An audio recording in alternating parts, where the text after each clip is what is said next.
안녕하십니까. 아름다운 세상 원장 주창기입니다. 여러분들이 동안합니다. 동안하면은 여러 시술 방법도 있고 수술 방법도 많습니다. 근데 여러분들이 정보가 이렇게 많다 보니까는 어떤 게 제대로 된 정보인지, 어떤 게 제대로 된 시술인지 이런 거에 대해서 많이 혼돈이 있을 것입니다. 왜냐하면 정보가 너무 많은 것도 문제고 정보가 너무 적은 것도 문제입니다. 그러면은 어떤 게 나에게 맞는 시술이나 맞는 수술인지 올바르게 여러분한테 전달을 드리려고 이 영상을 찍게 됐습니다. 이 영상은 제가 약 25년 동안 수술과 시술과 이런 것을 집대성한 노하우라고 말씀을 드릴 수 있습니다. 아세!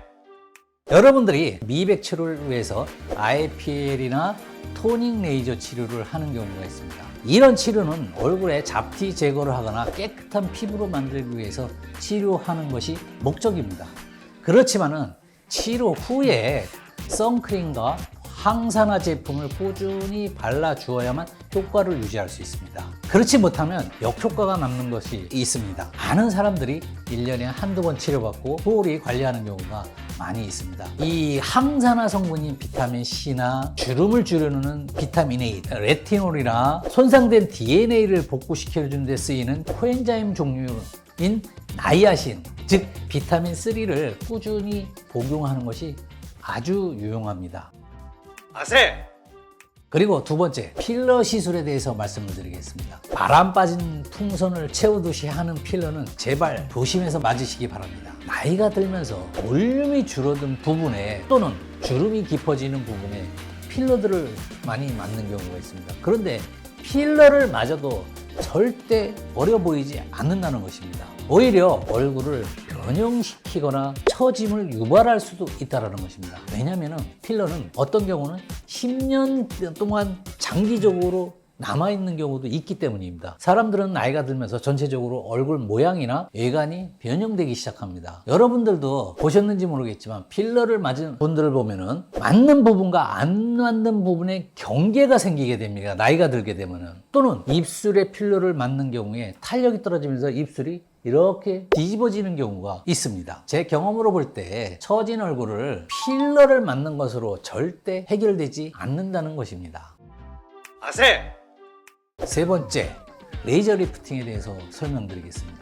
레이저 리프팅이라 하면은 흔히 울세라, 써마지, 슈링크 들은 프락셔널 레이저 이런 것들이 있습니다.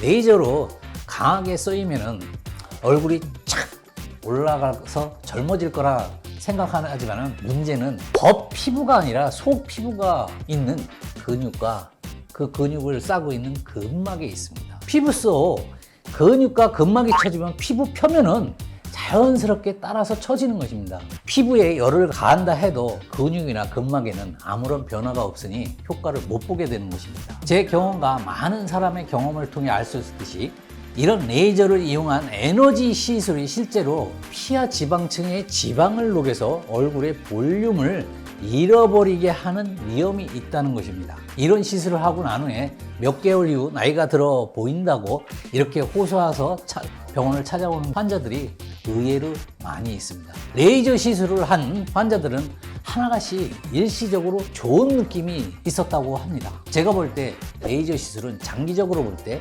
잠재적으로 피부 손상을 일으키고 효과도 미미하다고 할 수 있습니다. 아세!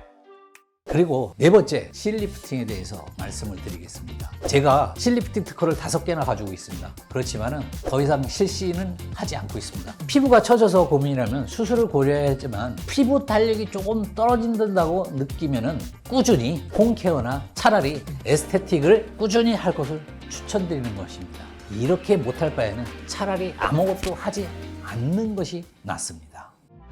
아세! 그리고 5번째로 피부의 모습입니다. 일반적으로 세안을 할 때 많은 사람은 클렌징 폼이나 비누를 사용하여 세안을 합니다. 이후 피부는 뽀드득해지고 아주 깔끔하다는 것을 느끼게 됩니다. 그렇지만은 여러분들은 이렇게 세안하는 것이 좋은지 나쁜지는 아마 생각해 보지 않았을 것입니다. 원래 피부는 나이가 먹어감에 따라서 아주 건조하게 됩니다. 그리고 주름도 점점 증가하게 됩니다. 근데 우리는 젊어서부터 피부를 건조하게 만들어 가고 있는 것입니다. 클렌징 폼과 비누를 사용해서 피부 방어층을 계명활성제라는 이용해서 다 없애버리고 있는 것이라는 것입니다. 그러면은 피부는 빨리 노화가 된다는 사실입니다. 계면활성제가 없는 성분을 이용하면은 피부가 훨씬 촉촉해진다는 것을 알게 되실 것입니다. 아세!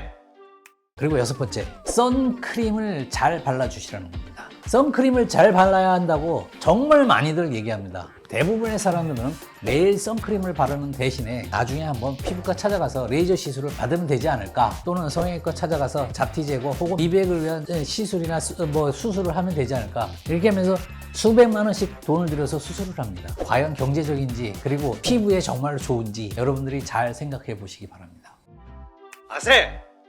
그리고 일곱 번째, 목주름 관리 방법에 대해서 말씀을 드리겠습니다. 여러분들, 얼굴에는 온갖 비싼 화장품, 마사지, 레이저 시술, 실리프팅 시술, 그런 거 하면서 정작 목은 대충 관리하는 경우가 많습니다. 사실 얼굴과 목은 하나의 구조로 같이 연결되어 있습니다. 목 피부는 얼굴보다 더 얇고, 그래서 노화가 더 얼굴보다 빨리 됩니다. 그리고 목의 노화는 얼굴보다 되돌리기가 훨씬 어렵다는 것입니다. 왜냐하면 아주 얇기 때문에 깊은 부분을 재생시키기가 그만큼 어렵다는 것입니다. 목 거상술을 할지라도 처진 근육을 당겨줘야지 되는데 이 근육을 당기기가 그만큼 어렵습니다. 그래서 시간이 지남에 따라 목의 노화에 따른 독차가 커지게 되고 후회하는 경우를 너무 많이 보게 됩니다.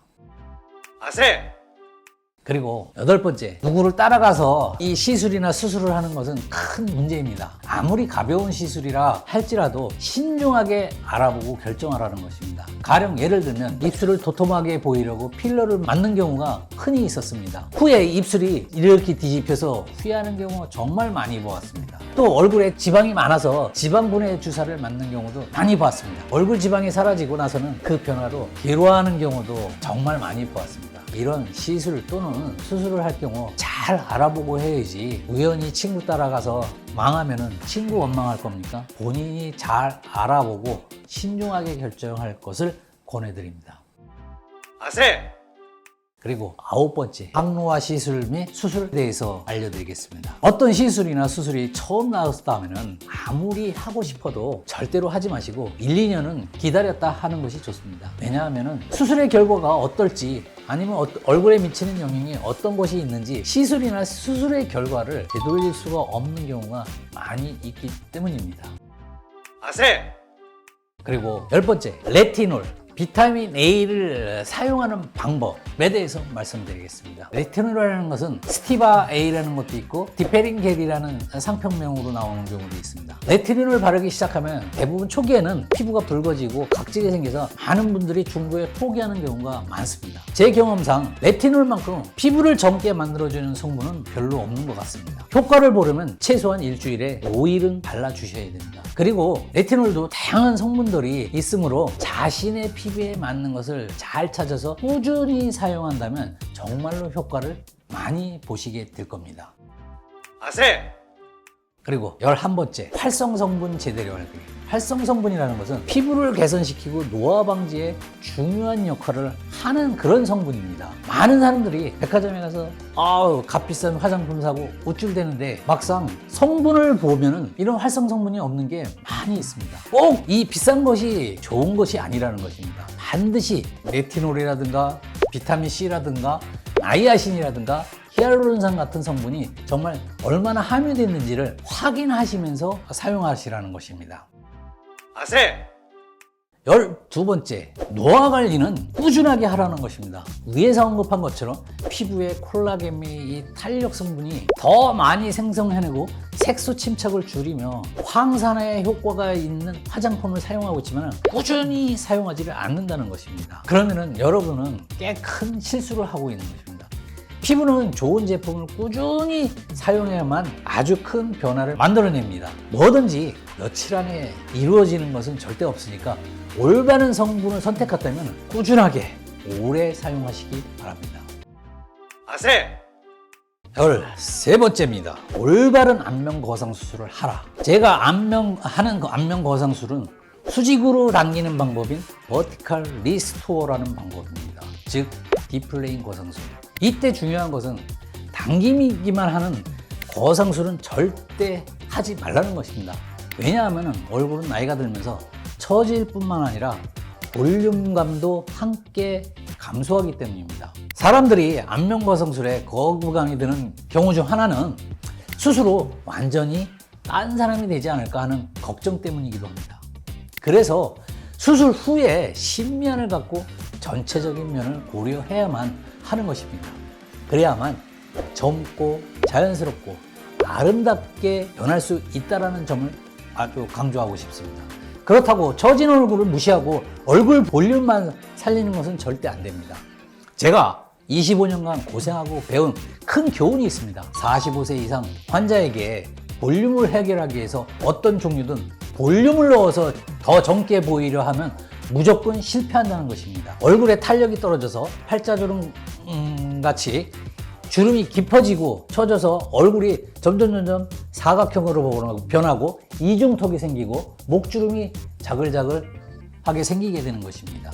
이런 경우 필러나 지방 이식으로 이를 절대 해결해서는 안 됩니다. 40대 중반 환자들이 거상술 없이 볼륨만 채우는 것은 큰 실수이며 돈 낭비라는 것을 여러분들이 꼭 유념해 주시기 바랍니다. 그리고 거상술을 할 때 옆으로 당기는 안면 거상술이 아주 안 좋다고 말씀드리고 싶습니다. 옆으로 당긴 수술 환자를 보면 매우 인위적이며 부자연스러운 모습을 보게 되는 경우가 많이 있습니다.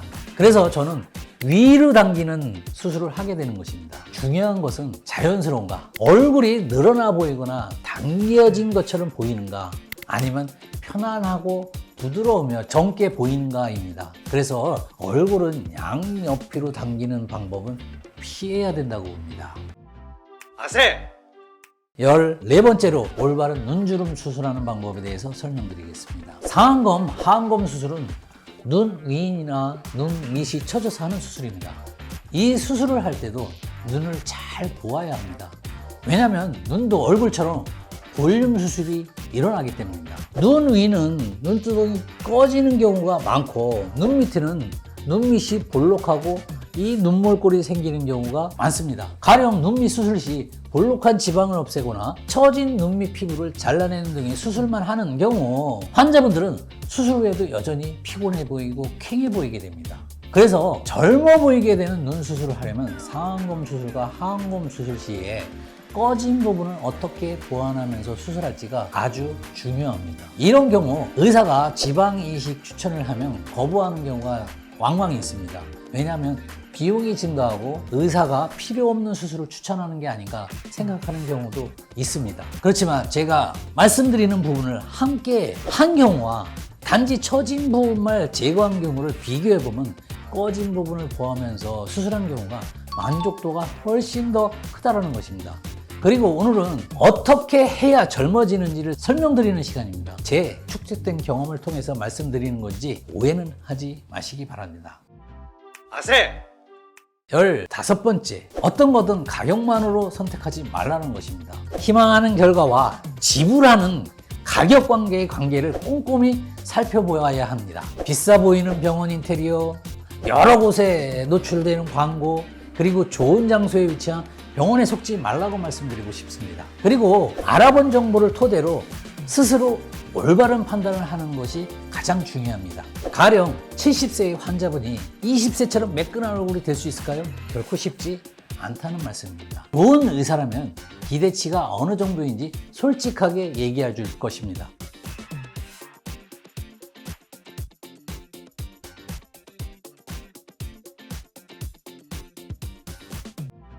아세! 오늘은 왜 환자들이 얼굴을 망치는지 경험을 토대로 말씀을 드렸습니다. 제가 여러분께 말씀드리고 싶은 것은 모든 분들이 젊어 보이고 싶어하는 그것은 인간의 자연스러운 본능입니다. 여러분의 선택과 결정이 여러분의 인생을 좌우할 수도 있습니다. 잘못된 결정으로 많은 돈으로도 해결할 수 없고 많은 시간을 들여서도 해결할 수 없을 수도 있습니다. 그러니 이 영상이 여러분에게 올바른 결정을 내리는데 도움이 되었으면 좋겠습니다. 오늘 영상이 도움이 됐다면 좋아요, 구독 눌러주시기 바랍니다. 아름다운 세상 원장 주창기였습니다. 민증 주세요. 본인 맞아요? 맞는데. 아닌데. 맞아. 40대 민증 검사 당하는 법. 아세.